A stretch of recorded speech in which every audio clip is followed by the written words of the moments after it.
ఎవరైనా గతంలో కేసీఆర్ కిట్ వచ్చిన వాళ్ళు ఉన్నారా? ఎవరికి రాలేదు ఇదివరకు ఇక్కడ ప్రస్తుతం లేరా? వెనక చూడరా కిట్ వచ్చిన వాళ్ళు ఉన్నారు? ఆ కిట్ వచ్చిన లేరా? ఉంటే మీరు ఒకటి యాడ్ చేయండి. ఆ రోజు ఇంటికాడ ఎక్కించుకొని వచ్చిన వాళ్ళు శైలి ఆవటారు కదా, మీరు రాని వాళ్ళు ఆవడతారు. వచ్చిన వాళ్ళకి సార్ నిజాయితీగా శైలి ఆవట్టు. కేసీఆర్ కిట్ వచ్చిన వాళ్ళు శైలి ఆవట్టు వచ్చిందా? ఒక మాట, ఇంటికాడ గర్భావతిని ఒక నిమిషం ఇంటికాడ గర్భావతిని బండ్లెక్కించుకొని దవాఖానకు తీసుకుపోయి అక్కడ ప్రసూతి అయిన తర్వాత ఆడపిల్ల ఉడితే 13,000, మగ పిల్లగాడు ఉడితే 12,000 ఇచ్చిన ప్రభుత్వం ఏదైనా ఉందా ఇదివరకు? ఇందిరమ్మ ఇంతకు ముందున్న సోనియమ్మ ఎవరైనా ఇచ్చిరా? ఎవరు కేసీఆర్ సార్ ఇచ్చిండు. ఇవాళ ఉందా మరది? తీసి పారేసారు. అది మంచి పథకమా చెడ్డ పథకమా? మరి ఎందుకు తీయాలి? లేడీస్ కి ఇచ్చే పథకం తీయచ్చా? కేసీఆర్ పేరుంటే మార్చుకో పేరు, మేము వద్దన్నమా? ఇందిరమ్మ కిట్ అని పెట్టుకో, మేము వద్దన్నమా? కానీ కేసీఆర్ మీద కోపంతో కేసీఆర్ కిట్ తీసేసిండు.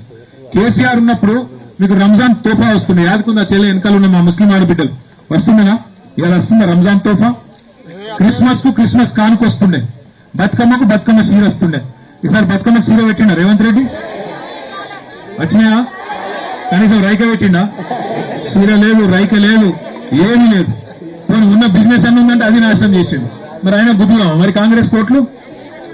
మరి ఇదివరకు ఉన్న పిల్లగాని మీద కోపంతో మళ్ళీ కాంగ్రెస్ కోట్లు గుద్దితే రేవంత్ రెడ్డి ఏమనుకుంటాడు అంటే, నేను సీర పెట్టకపోయినా, రైక పెట్టకపోయినా, 4,000 పెన్షన్ ఇవ్వకపోయినా, నెలకు 2,500 ఇవ్వకపోయినా, చెప్పినట్టు స్కూటీ ఇవ్వకపోయినా, ఏమి ఇవ్వకపోయినా నాకే గుద్దుతున్నారు, ఫ్రీ బస్ కే గుద్దుతున్నారు. కాబట్టి నేను ఏమి ఇచ్చే అవసరం లేదు, ఏం కాదు, నేను సపరేట్ ఇట్లే ఉంటా అనుకుంటాడా అనుకోడా? ఇగో అక్క ఇందిరమ్మ సీర అంటే అది పెట్టుకున్నది, పాలపిట్ట సీర. కానీ వాళ్ళ నాకు నిల్వక అడుగుతా, సీర పెడితే కూడా ఒకటే సీర పెడతారు ఎవరన్నా? అందరు ఆడపిల్లలకు ఒక సీర పెడతారు ఎవరన్నా? నేను బతుకమ్మ సీర ఉన్నప్పుడు ఇదివరకు అప్పుడు నేను మంత్రి ఉంటే ఆ రోజు నేను మా అధికారిని అడిగిన, అమ్మా మరి చీర రకరకాలుగా ఉండాలి, ఎందుకంటే భార్యలకు నచ్చే చీర భర్తకే తేరాదు, మరి గవర్నమెంట్ పెట్టాలంటే ఎట్లా అని అడిగితే ఆ మేడం చెప్పింది నాకు, సార్ ఏం లేదు, మనం ఎన్ని రకాల డిజైన్లు చేస్తే అన్ని మంచిది, ఎన్ని రకాలుగా తయారు చేస్తే అంత మంచిది అని చెప్పి దగ్గర 300 డిజైన్లు పెట్టినాం అప్పట్లో. మరి ఇవాళ ఈ ప్రభుత్వం వచ్చినాక ఇందిరమ్మ చీర అనేది పెట్టిండ్రు, మరి నిన్న మొన్న కొన్ని ఇచ్చినట్టున్నారు, ఇదివరకు అవి కూడా ఇవ్వలేదు. ఆ ఇందిరమ్మ చీర మరి అక్కకొక్కదానికి ఎట్లా ఇచ్చిర్రు? మహిళా సంఘం ఉండదు ఆయన్ని మీకేనే కొనుక్కున్నాం అక్క? మరి అక్క రేవంత్ రెడ్డి చుట్టమైనట్టుంది, ఆమెకు పెట్టినట్టు కాదు. కేసీఆర్ సార్ ఉన్నప్పుడు 1 కోటి మందికి సీరియల్ వస్తుండే బతుకమ్మ, అట్లా సీరియల్ వస్తుండే, ఇన్ని పథకాలు వస్తుండే, అన్ని పోయినాయి. ఇవాళ కొత్తగా ఇచ్చినవి ఉన్నాయి వీకేసింది. కేసీఆర్ కిట్ పోయింది, బతుకమ్మ చీర పోయింది, మొత్తం తెలంగాణలో లక్ష్మి కళ పోయింది. ఆ పరిస్థితి వచ్చింది. దయచేసి నేను మీకు రిక్వెస్ట్ చేసేది ఒకటే, నేనైతే సిరిసిల్ల ఎమ్మెల్యేగా నేను ఎక్కడ పోని ఇక్కడనే ఉంటా. మీ జ్యోతి నగర్ నేను దత్తత తీసుకొని ఇక్కడ రోడ్లు మోరీలు ప్రతిదీ చేయించే బాధ్యత. గతంలో ఏమన్నా తప్పు జరిగితే గతంలో ఉన్న కౌన్సిలర్ పట్టించుకోకపోతే ఆయన కోపం నా మీద దియకూరి. ఇప్పుడు నా మీద కోపం తీస్తే ఏమైతే సిరిసిల్ల జిల్లా అవుతుంది, నా మీద కోపం తీస్తే మళ్ళీ మీకు నష్టం అవుతుంది, నాకు నష్టం అవుతుంది, మనందరికీ నష్టం అవుతుంది. తాత్పరంగా ఆలోచించుండ్రి. ఇంకోటి లాస్ట్కి వస్తారు మళ్ళా కాంగ్రెస్ వాళ్ళు, బీజేపీ పెట్టినవా. ఇంకోటి ఇప్పుడు రాగానే నన్ను పట్టుకున్నారు కొంతమంది, మా చెల్లెలు పట్టుకొని, అన్న 60 ఫీట్లు కాదు 30 ఫీట్లు చేయాలి రోడ్ అన్నారు. మీ అందరికి అదే ఇష్టమా? ఇల్లు పోతున్నాయండి, కొంతమంది ఇల్లు పోతున్నట్టున్నాయి, దాన్ని తగ్గిపోయమంటుండ్రు. చంద్రపేటలోనా గదే చెప్తున్నారు. ఒక్కసారి చదవాలనా? ఇల్లు ఏం రాసిరో చదువుతా. ఒడ్డోళ్ళు ఎందుకు పట్టించుకోరమ్మా? అంతా మీదే నడుస్తుంది.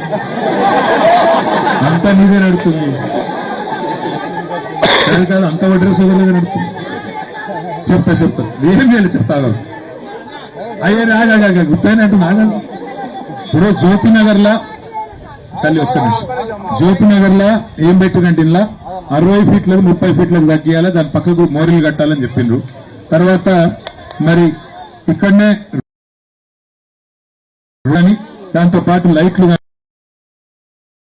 తమ్ముడు బాలు మీ అందరి ఆశీస్సులు, మోడల్ బ్యాలెట్ ఏది? ఇగో బాలుది 2వ నంబర్ కారు గుర్తున్నది. బాలు కోటేస్తలేరు, నాకే ఓటేస్తారు. బాలు గెలిచిందంటే నేను దగ్గరుండి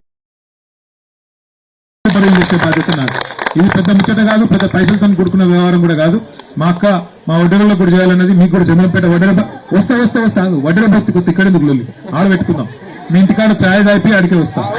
అయితే ఆఖరికి నేను చెప్పే ఒకటే ఒక్క మాట, ఎక్కువ చెప్పాను, ఎక్కువసేపు సతాయించాను. ఇంకొక మాట కూడా నేను చెప్తున్నాను. మీ అందరికీ ఇక్కడ ఉండే సిరిసిల్ల పట్టణంలో ఉండే పద్మశాలీలు బాగుంటేనే మొత్తం పట్టణం బాగుంటుంది. ఎందుకంటే మీకు గతంలో కేసీఆర్ గారు ఉన్నప్పుడు బ్రహ్మాండంగా మలేశ్వరం వస్తుంది, బ్రహ్మాండంగా బతుకమ్మ చీరల ఆర్డర్లు ఉంటుండే. ఇదివరకు 7,000 రూపాయలు సంపాదించిన కార్మికులు నెలకు 16,000 20,000 సంపాదించే విధంగా ఆర్డర్లు ఇచ్చిండు కేసీఆర్ సార్. మరి వాళ్ళ వీళ్ళు వచ్చినాక ఆర్డర్లు పోయినాయి, సాంచలు సప్పుడు బంద్ అయింది, కరెంటు చూడు సక్కలేదు, మీరికెళ్ళి మళ్ళీ సర్ఛార్జీలు వేసి సావ కొడుతున్నారు.